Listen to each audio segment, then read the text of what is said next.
తెలుగుదేశం, జనసేన విడుదల చేసిన లిస్టులో 94 తెలుగుదేశం సంబంధించిన పేర్లనే ఉన్నాయి. జనసేన మాత్రం 4 ఉన్నాయి. ఇంకా 19 సీట్ల పేర్లు అనౌన్స్ చేయలేదు. జనసేనకు కూడా తెలుగుదేశం అభ్యర్థులను సూచిస్తుంది అని చెప్పేసి ఒక ప్రాపగండ జరిగింది. సరే, అది ఎలాగ ఉన్నప్పటికీ కూడా అవనిగడ్డ ఇప్పుడు జనసేనకి ఇస్తారని చెప్పేసి డిసైడ్ అవుతుంది. బందరు పార్లమెంట్ సీట్లు దాదాపు 7 సీట్లు ఉన్నాయి. 7 సీట్లలో 6 సీట్లు బందరు, పెడన, పామర్రు, గుడివాడ, గన్నవరం, పెనమలూరు సీట్లలో తెలుగుదేశం పోటీ చేస్తుంది. అవనగడ్డలో మాత్రం జనసేన పోటీ చేస్తుంది.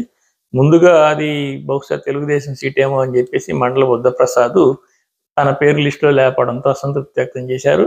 ఆయన రాష్ట్ర విభజన తర్వాత తెలుగుదేశం పార్టీలోకి వచ్చారు. ఆయన అక్కడ గెలిచారు. అంతకుముందున సింహాద్రి సత్యనారాయణ వాళ్ళ అబ్బాయి వీళ్ళంతా కూడా వైసీపీలోకి వెళ్ళడంతో ఈయన టీడీపీలోకి వచ్చారు.